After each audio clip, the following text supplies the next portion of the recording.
Good morning. Happy Monday. I have Neuro Coffee in hand and it is perfect. All right. Another big week coming up. We've got lots of things to do. Little FYI, iFast University is up and running, open for business. Go to ifastuniversity.com to get yourself signed up. We're doing our last free Q&A this afternoon, 1 p.m. Eastern time, I believe. So just put that on your calendar, and then let's dive right into today's Q&A. So I got a Q&A from Marcus about ankles. And Marcus says, I've seen your videos where you use the foot manipulations to alter ankle and hip range of motion with great interest, but I'm a strength coach, so manipulation is off the table. I have a client with limited right ankle mobility and dorsiflexion. He also has limited hip external rotation on both sides, the left more than the right side, and a history of Achilles problems, but those are resolved after wearing a heel lift in his right shoe. Can you offer some strategy to help recapture this dorsiflexion? Okay, so we got a couple things that are in play here, especially with this history of wearing the heel lift. So let's talk a little bit about how this foot behaves first and foremost, and then we'll superimpose the strategies on top of this. So I do have my foot in hand, and I do have a surface to put the foot on. Okay, so the simplified version of the foot, 3 rockers: heel rocker, ankle rocker, toe rocker. Okay, now as I come down to the ground, the foot is in this supinated position. So I'm going to modify this just a little bit to exaggerate it. And so we're going to have tibial external rotation. We're going to have a talus that's resting over the calcaneus as we come down to the ground, which is going to help maintain this arch position. Now, here's the little problem that you ran into. So they put this heel lift in your guy's shoe to try to take some tension off of the Achilles. In doing so, they kept him in this early propulsive phase of gait. And so what you didn't get is the normal tibial translation over top of the foot. So he had a heel rocker, but he didn't have all this ankle rocker. So chances are what you didn't get is this normal mid-propulsive foot. So what we should see is subtalar pronation in the closed chain version, if you will, which is going to allow that tibia to move over top of the foot. So if the arch is maintained, I won't be able to get the ankle rocker component of normal gait. And so what we're going to have to do is sort of recreate this gradually. So we got to think about graded load over this foot to recapture this.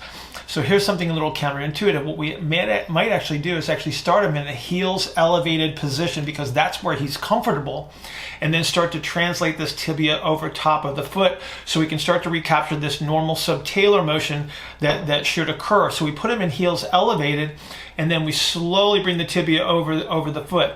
So just think about something as simple as a heels elevated goblet squat, allowing the tibia to translate forward, but keeping this posterior expansion and then the posterior foot loaded and allowing the tibia to translate. So we're going to gradually expose the foot and the ankle to this load, which will allow this subtalar motion to occur. Now, a couple other things that you mentioned that probably needs to occur as well.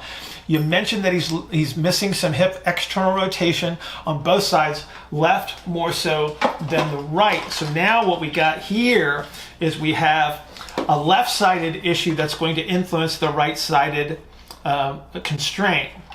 So he's got anti-orientation of the pelvis on both sides. That's your hip ER measurement. He's left-sided more than right. So you know you got a left side leading, which means you've got a left side of the body that's trying to get ahead of the right side of the body. So left side's winning, and then the right side's putting the brakes on. So now he's plantar flexing on the right side to try to slow down his gait because the left side is propelling forward.